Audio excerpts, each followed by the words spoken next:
Swayam Prabha. Digital India. Educated India.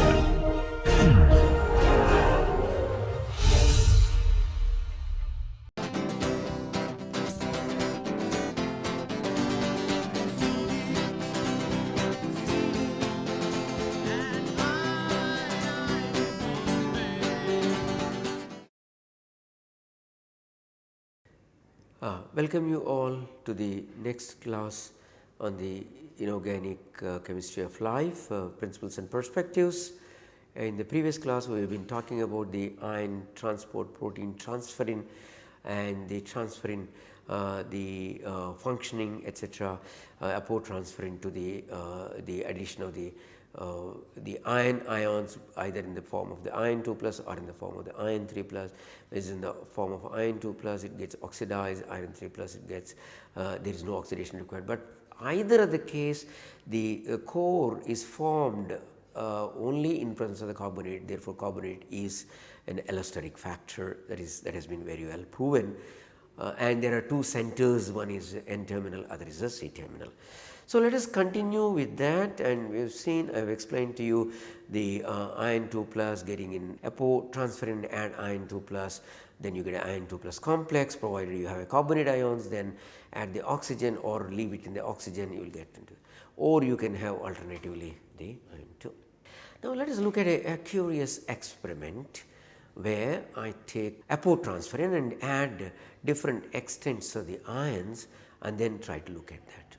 Okay. So, these are used for the 60% of the iron, 0 means no iron, 30% of the iron, 100% iron saturation. See that this is the one where 60% iron is added, this is where you have 0% iron, which is apotransferrin. So, the apotransferrin shows in the gel electrophoresis a band over there, and then this is at the 30% of the iron is added. Here it is the 100% of the iron is added. So, when 100% of the iron is added, the entire the apoprotein is converted to the entire metalloprotein, and both the centers are iron, and this is in the oxidized form. So, iron 3. Okay. So, this is apo and this is iron, 100% diiron. But when you add 60, obviously you do not have sufficient amount to form both the centers to the same extent. Therefore, here you do not see any bands in between, but here you start seeing some bands in between, because to different levels of saturation of the or different levels of filling of C terminal and N terminal. So, you get that one. So, smaller quantity of dye and then some of the C terminal, some of the N terminal. So, this one is the N terminal, this one is the C terminal. Now, on the other hand, if you go to the 30% only, you never get a dye, both the centers present, either certain fraction is the N terminal, certain fraction is on C terminal, but hardly anything where both the things are there. So, now you can see it is a very nice titration, taking a apotransferrin, adding different levels of iron and looking at the species. So, the species are 4 types here you have. One is free transferrin, that is called apotransferrin, other is only one iron with the transferrin and shown as N, that means not nitrogen, N terminal. The other one is shown as iron 3 with the transferrin, shown as C, means C terminal, and iron 3 twice with the transferrin. So, this is no free, no N, no C, both N and C. So, as a result of this, from the intensities, so if you do this kind of a titration, it may be 10%, 20%, 30%, 40%, 50%, 60%, 70, 80, 90, 100, you get large number of these bands. The electrophoresis, from the intensities of that you can calculate the rates from one to the other. So, the from free transferrin to C bound and both the one, or from free transferrin to N bound and to the both, these can be worked out. So, it is not very essential for this particular course, but just this idea that you can see iron transport by transferrin. Okay. So, now this is the what is written here is the transferrin, one is the N terminal, other is the C terminal, and the irons are there, and this is the cell membrane. Under the cell membrane you have a receptors. So, there is the receptors will accept this one. You know why? Because this protein has got a lot of if you see closely here, there are certain regions where you have a carbohydrate attached to that. Okay. So, therefore, that kind of a carbohydrate, post translational modification with a carbohydrate will bring its affinity to bind to the cell. So, that is what we are trying to explain here. So, since you have the transferrin protein with the carbohydrate terminal which will be accepted, which will be recognized by the receptor, then you have a receptor complex. So, transferrin, loaded transferrin, let us take this as a loaded transferrin, 2 irons, and that will interact with the receptor, and the receptor, once it is interacted, it will induce the kind of a vesicular formation into this, and this converted into the vesicle, that means taken inside the cell. So, from outside the cell it is taken inside the cell, and inside the cell these ions are released. And you know that as I said that the C terminal is bound stronger, relatively stronger compared to N terminal. Therefore, C terminal comes out at the greater acidity. So, and this is coming from the, because there is a proton pump which will add more protons, and as a result of that the pH will change. As a result of the change in the pH, the ions are released, and the N terminal will be released at 4.5 pH, whereas C terminal is released around 3.8. As you can see, that is much more stronger at the C terminal in this. So, the ion loaded transferrin, the making a complex with receptor, and then internalization, and then proton release, and then release of the ions, and then again the transferrin is taken out. Transferrin is not engulfed, apotransferrin comes out, and then this is the kind of a cycle that it goes through. Okay. So, therefore, we have looked at the iron transport in all these things by the transferrin. So, now let us look at the iron. As I said, is required a lot in the body, is almost for a body of 70 kilograms, about 4 grams of iron is required. So, therefore, a lot of iron supplements are there, and the iron is also stored when you have some little excess is there, and then iron is taken out of the storage too. Therefore, it is the right juncture where we can try to look at the iron storage protein. So, in the iron storage protein, then we will look at that is the ferritin, how the ferritin is storing the ions. Let us look at this in this particular class now, so that we can finish the oxygen and ion transport and storage aspects of these ones. Now, let us look at in this slide, first look at not on this side, on this side. You see a huge structure of the ferritin. Ferritin is a very huge structure. Now, you look at one of these is like this, one of these chains here, you see, that is like this, and it has a different chains like light chain and heavy chain.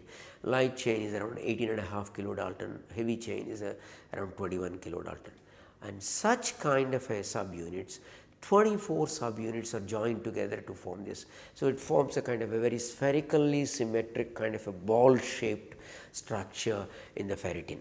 So, each one of these is a kind of a rod, these rods joining together forming a spherical structure, and it leaves certain regions of openings, and so you can see this looks like a four-fold kind of thing, and there is something which is like a three-fold, and it is here three-fold.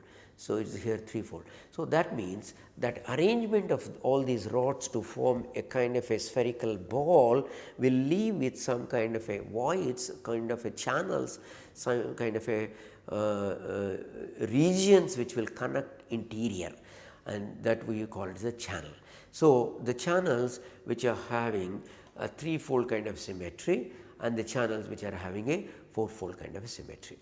So, and the kind of a diameter is around 60 to 80 angstrom, so 6 to 8 nanometer. Therefore, these are all nanoscopic bodies that you can look at individual one. Nowadays, there is a lot of nano studies of the ferritin is going on in the literature, in the researchers.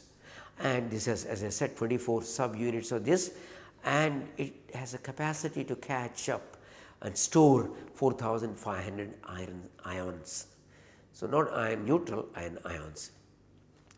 And if you look at a little bit more detail, of course, that will come in the later stage, but the three-fold axis have a polar lining and four-fold axis has a hydrophobic lining, that we will see just in a while. Now, we were talking about the hydrophilic channel, we were also talking about the three-fold channels of hydrophilic in the ferritin. See that this is the one, and where is it formed? It is here, and there are some lining residues are there, and that can be seen over there. So, it is like a funnel type of structure. Therefore, some residues are protruding into this, and those residues which are protruding are polar in nature. Therefore, this particular channel is polar. So, mostly the kind of groups like carboxylic groups and some polar amide groups, these kind of things that you will have, and that forms this thing. And so, so the ferritin possesses 8 funnel shaped hydrophilic channels that possesses threefold symmetry. So, these are likely the entry points or entry ports for the ferrous ions. Now, look at a little more cross section of this one. So, we take this one, they make a cross section. So, if you look at the cross section very nicely, you can see that there are certain red balls, there are other kinds of yellow things, etc., etc. So, the iron 2 plus, so as there is something like, if you look at aspartic 127, glutamic 130, these are the ones which are present at the iron entry, they are participating in iron entry part. Then arginine 72, leucine 110, aspartic 122, leucine 134, you can see that leucine 134, aspartic 122, all of these are involved in the iron exit. So, some ions, so that means there is a passage through which iron goes in, there is a slightly away that passage where the iron goes out. So, going in and going out. So, there are some residues that you can find, and this is a kind of a funnel or tube like structures, but this tube like structure is not hollow, there are the moieties that are side chains which are protruding, and in this case you have a polar kind of a groups. So, therefore, three-fold channels are hydrophilic and three-fold channels are useful in providing iron in and iron out. So, iron in and iron out. Both iron in and iron out are in iron 2 plus form, but when iron sits inside the ferritin core, it is not in 2 plus, it is in 3 plus. I will explain you in a while. Now, we have just looked at the threefold, let us look at the fourfold.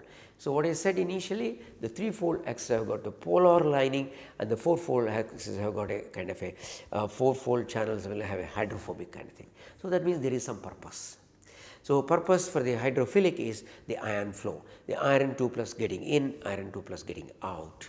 So, iron 2 plus can have an interaction with the polar groups, and therefore, that is where they polar. Now, there is something else is also required. The fourfold does not allow ions to flow through, but it allows only the protons to flow through. Okay? And even that also through the conducting mechanism, conduits.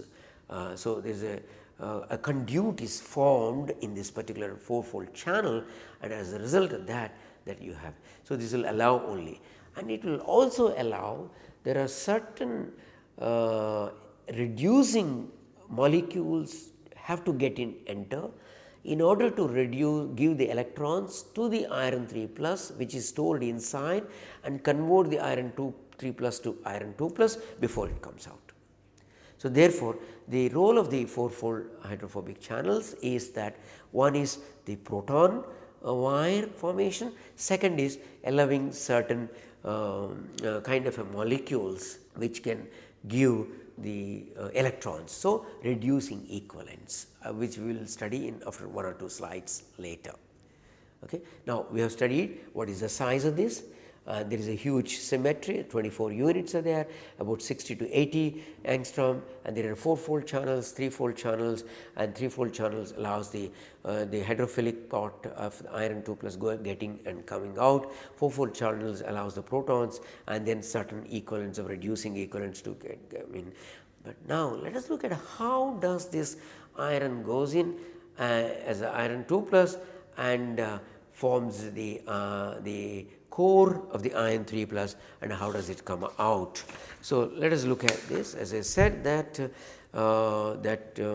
you have the going in and out of ferritin. The iron is in iron 2 plus and stored form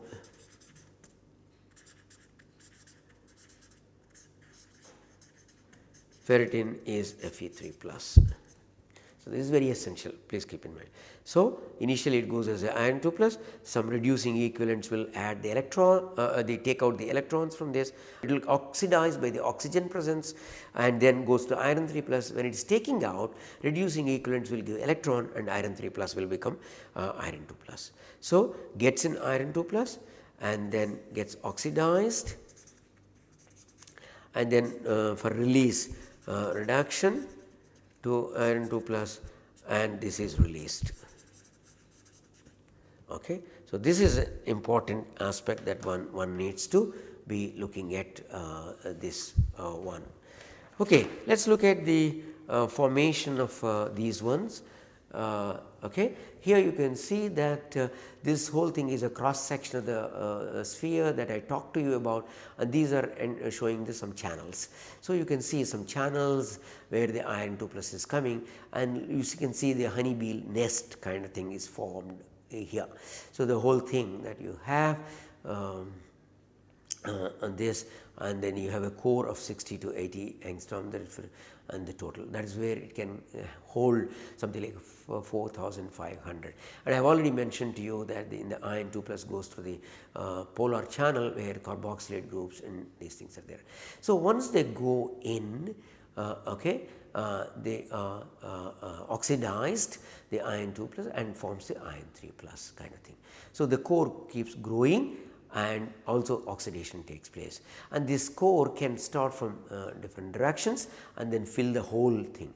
So, it starts from here like a honeybee nest, how it is built. If you watch that, you will find. So, you have, so it will go the starting apo, then some initial stage or intermediate stage, and then somewhat later stage, etc. So, what is it? Iron goes as iron 2 plus and gets oxidized. So, oxidation and then becomes ferrihydrate. So, FeOOH8, FeOPO3H2, because this bridges the ions, because the iron 3s which form are always bridged. Iron 2s are not so bridged at all. So, the moment you have a oxo, hydroxo or phosphato bridged, the iron 3s will be connected, and that is what we mean by making the nest into these ones. So, initially iron 2 in presence of the oxygen goes into iron 3. So, and this iron 3 gets hydrolyzed and give iron FeOOH. So, this is nothing unusual in this. So, when it has to take out, the iron 3 has to become again iron 2. Is this understandable? So, inside this ball there are through this ball you have the entry ports which you call channels through which ions go. The ions go and bind to the surface, and where the carboxylates are there, and there the oxidation takes place in this, and then it becomes iron 3. As it becomes iron 3, it also hydrolyzes, and therefore, the FeO-Fe bonds will form, FeOH Fe bonds will form, Fe with the bridge with the phosphates. So, the formulas are shown over there. Now, let us look at the same thing with some little bit of spectroscopy I am giving. I told you several times in this particular course that the iron can be very well understood from Moss-Boyer spectroscopy, whether it is iron 2 plus, iron 3 plus, whether it is 2 plus with a high spin or 2 plus with low spin, or whether it is 3 plus with a high spin, 3 plus with a low spin. So, all this can be very well understood. So, therefore, the same thing what we are talking about in the previous slide, that is the iron, the completely oxidized, and 50% reduced, 75% reduced. You can see this is basically 100% oxidized, it gives only one doublet, it is from the iron 3, and you start seeing second doublet over here, this one and this one together is second doublet, and this is from the iron 2, and that iron 2 part will go up as you increase the reduction. So, that means the reducing equivalents which go inside the ball of ferritin will start reducing the iron 3 plus to become iron 2 plus. So, this demonstrates, the Moss-Boyer demonstrates that the iron 3 plus is indeed reduced to iron 2 plus. So, these are the parameters for iron 2 plus, iron 3 plus that you can make out and compare. So, what is the so if the ions are not bridged together, one would expect the high spin iron 3 to have a 5.92 Bohr magneton. But what you find the observed for mole is 3.85, which means the ions and the ions are connected, and they are connected like a antiferromagnetic coupling. So, but not 100% quenching, there is a part quenching. So, 5.9 becomes 3.9 almost.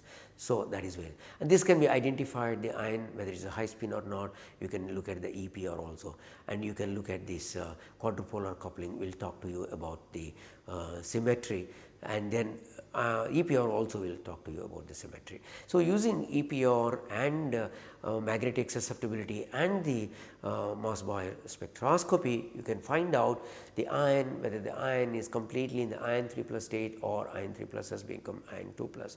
When will it become iron 2 plus? When it is releasing, it needs the reducing equivalents, and the reducing equivalents will make that part of it. Okay, how will the entry? I have already explained you, the iron 2 plus goes through these channels and form. Exit. So, how does it exit? And when it goes inside, it is no more iron 2 plus, it is iron 3 plus. So, to release, it has to first reduce. So, the ion that is entered inside the core is formed, the iron converted to oxidized to iron 3 plus, and formed a ferrihydrate phosphate kind of a bridged complex, and this iron 3 cannot move, cannot be released. Why? Why iron 2 can be released, but iron 3 plus cannot be released? Look back, the studies that I talked to you about the inert and labile. Iron 2 plus is at least 10 power 5 to 6 times labile than iron 3 plus. So, labile means the exchange rate is of the coordination, coordinated ligand is very fast with the iron 2 plus, not so fast or very slow with the iron 3 plus, and that is the reason why. So, I have given you the answer to why iron 2, it should convert into iron 2 plus before it comes out, because it is labile, it can be transported. Okay. And that is where the thing you have. So, therefore, you have some reducing moieties. I will show you in the next slide the reducing moieties, and these reducing moieties can be utilized. So, you can find out what level it is entered, what level it is released by using the radioactive labeling. So, initially if you use the radioactive labeling, that will go and bind to the periphery, and then if you use the later, it will be in the center, and when the releasing, it comes exactly in the reverse manner. The ion that entered into this ball towards the end will come out first, the ion that entered in the initial stage will come out later. So, it is exactly reverse. This can be easily identified by feeding the radio labeled ion at different stages, and that has been done. It is not an important aspect of it. So, now how does the ion is released? Released in mammals and in bacteria.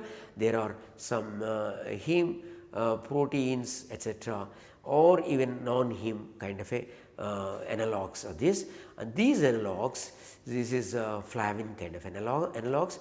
These analogues will get into, or these systems will get into the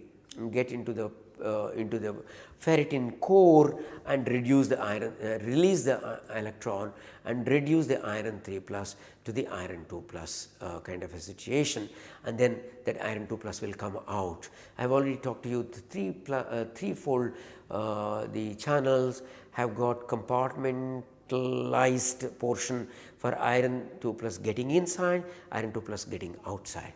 So, both getting inside, getting outside, both are possible, and both of these are possible through the threefold the axis of this.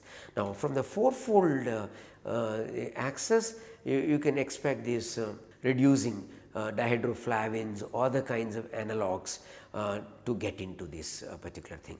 So, they can easily get into the these particular species can get into the ferritin core and they release the electron. So, the electron is added to the ion which is present in the core part of this.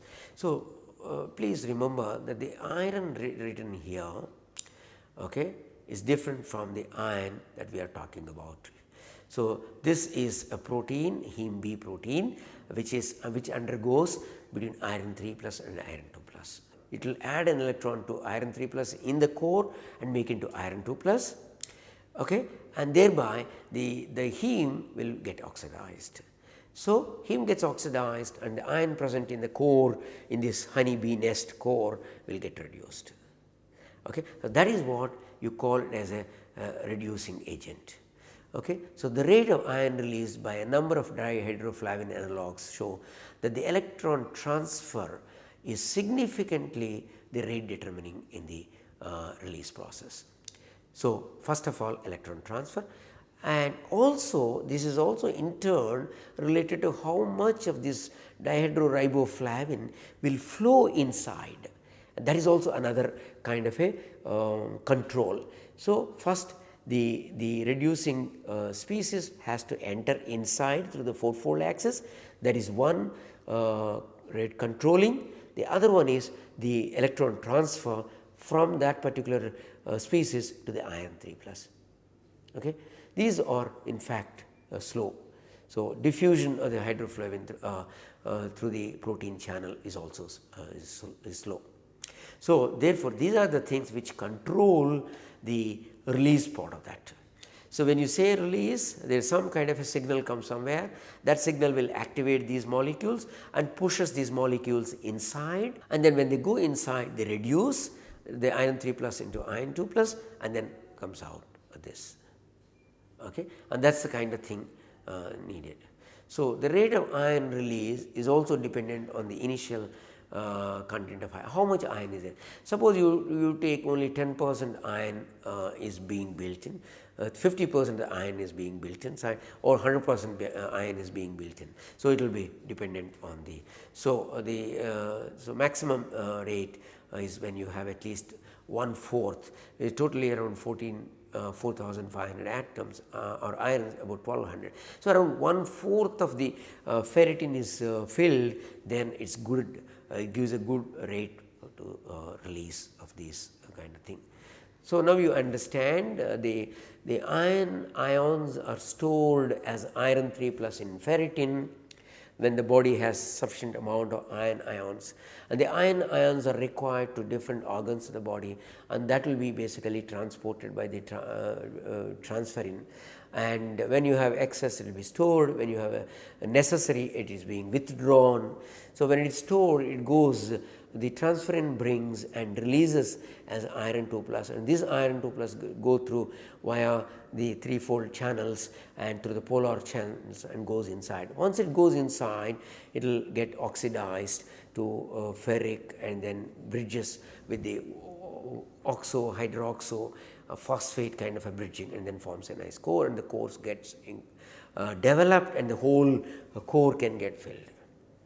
Now, when you require the iron, what happens is there are some cellular signals which will generate these dihydroflavin kind of a molecules or heme kind of a molecules and push us into this core of the protein ferritin to the fourfold axis of fourfold channels, and therefore, you have these equivalents get in and then give the electron and reduce the species of the iron 3 plus to give the iron 2 plus, and once it becomes iron 2 plus it will come out too. So, I have explained the transport of iron by ion, transferrin, and the transferrin having two sets of centers, the C terminal set and the N terminal set. C terminal is being bound strongly, N terminal is not bound so strongly, less strongly relatively. Both have got similar kind of core, and the core is iron core is formed only in presence of carbonate, and this can be internalized into the cells because the protein has a carbohydrate as the protein exterior, and that carbohydrate will push. And coming to the ferritin part of it, ferritin is a huge structure, is a globular kind of a structure, and with the protein having a huge molecular weight, and there are 24 subunits forming this one, having 4-fold and 3-fold channels and allowing ions and hydrophobic, hydrophilic kind of channels. So, therefore, it goes in as iron 2, after going in it converts into iron 3 and bridges with the oxo, bridges with hydroxo, bridges with phosphate group and forms. And when you require the iron, then reducing equivalents have to get in and then add the electron, and when it adds the electron, the reducing species will get oxidized and the iron 3 plus inside will get reduced. So, therefore, the iron 2 plus is mobilized and comes out. I hope you now clear the oxygen transport, the iron transport, the iron storage of all this. And next we will get into the electron transport phenomena, which is very essential in the biological inorganic chemistry or inorganic chemistry of life. Thank you very much.